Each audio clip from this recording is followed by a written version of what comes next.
I jumped from space, and this happened. I could feel my heart pounding against my ribs as I stood at the very edge of the spacecraft's airlock, staring down at the vastness of Earth below me. My breath was steady, controlled, but inside my adrenaline was surging like never before. This was it, the moment of truth. I had spent years preparing for this.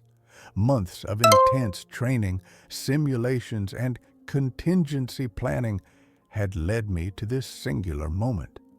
There was no turning back. I was about to become the first human to free fall from the edge of space, defying every law of nature and testing the limits of human endurance. The silence was eerie. Out here, in the vacuum of space, there was no sound, only the hum of my suit's life support system and my own breathing. Beyond me, Earth stretched out in all its overwhelming beauty, a glowing blue orb against the black infinity of space. But in mere seconds, that beautiful world would become my battleground. I took a final deep breath and looked down. "Mission Control, I'm ready." "Roger that. You are clear for the jump," came the calm voice in my helmet. I closed my eyes for just a moment. Then I jumped. At first, it didn't feel like falling. In the vacuum of space, there was no resistance, no wind rushing past, no gravity pulling me down. For a few seconds, I simply floated, watching the spacecraft drift away above me. Then, all at once, everything changed. As I crossed the boundary between space and the upper layers of Earth's atmosphere, gravity took hold. My body began accelerating, fast. Within seconds, I was hurtling toward the planet at over 800 miles per hour. The sky around me was black, but as I plunged lower, I could see the faintest glow of Earth's atmosphere ahead. At 90,000 feet, the first shock wave hit. I had officially broken the sound barrier. A loud crack exploded inside my helmet as my body sliced through the air faster than the speed of sound. The G-forces slammed against me, making it feel like my insides were being crushed. I struggled to stay conscious. My vision blurred. This was the most dangerous part of the fall. If I blacked out now, there would be no coming back. "Stay with it! Stay with it!" I reminded myself. The spinning started next. At 80,000 feet, I began tumbling uncontrollably. My body twisted in violent spirals, the earth and sky flipping in and out of focus.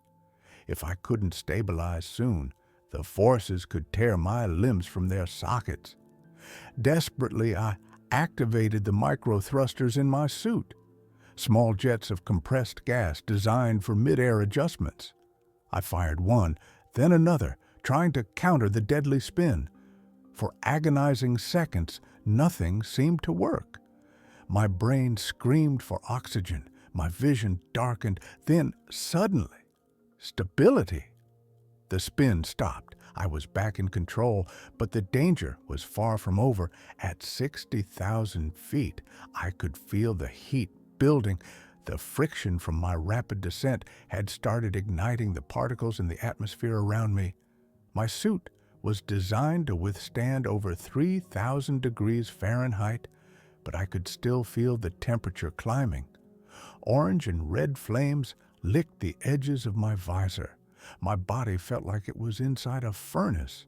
My oxygen levels were dropping faster than expected. Then, a warning alarm blared in my helmet. "Oxygen levels critical." Panic surged through me. If my oxygen ran out before I reached a breathable altitude, my lungs would collapse. I had minutes, maybe less, to reach safety. "Mission Control, I'm losing O2 fast," I gasped. No response. For the first time since the jump, fear truly set in. I was falling at terminal velocity, burning up in Earth's atmosphere, running out of oxygen, and I was completely alone. I forced myself to stay calm. The emergency reserve tank. I reached for the small red switch on my suit's chest plate and flipped it. A rush of cool, breathable air flooded my helmet. I was alive, for now. At 20,000 feet, I prepared for the parachute deployment. This was the final phase. The specialized chute had been engineered to withstand supersonic speeds, deploying only when I had slowed enough for a safe descent. But as I pulled the handle, nothing happened. The parachute failed. I pulled again. Still nothing. My mind went blank. I was seconds from impact, falling at speeds too high for survival. My emergency chute was my only hope. I reached for the backup handle. Then a shock wave. Something massive and dark blurred past me, knocking me off course. For a split second, I thought I had imagined it, until I saw it.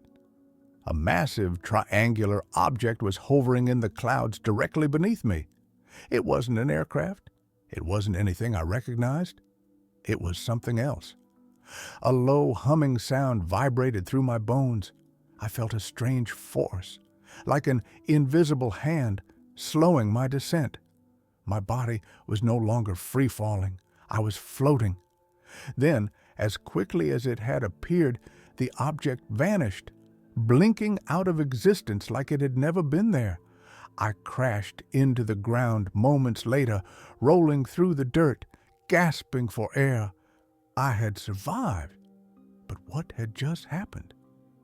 Hours later, I sat inside the mission control tent, wrapped in a thermal blanket, still trembling from the experience. The scientists were celebrating my survival, analyzing the data, calling the jump a historic success. But I couldn't stop thinking about what I had seen. I replayed the footage from my helmet cam, frame by frame. There it was, the object, the triangular craft, the force that had slowed me down, proof of something beyond human understanding. Did anyone else see this? I asked. Silence. The lead scientist exchanged a glance with a military official nearby. Then, in a cold voice, he said, "There was nothing there. Your camera malfunctioned due to high-speed distortion." I wanted to argue, to insist that I had seen something real, but the way they looked at me told me everything. They knew, and they didn't want me talking about it. As I left the mission site that night, I looked up at the sky. I had jumped from space, but something had been watching, and I wasn't sure if I had survived because of luck or because they let me. The truth is out there.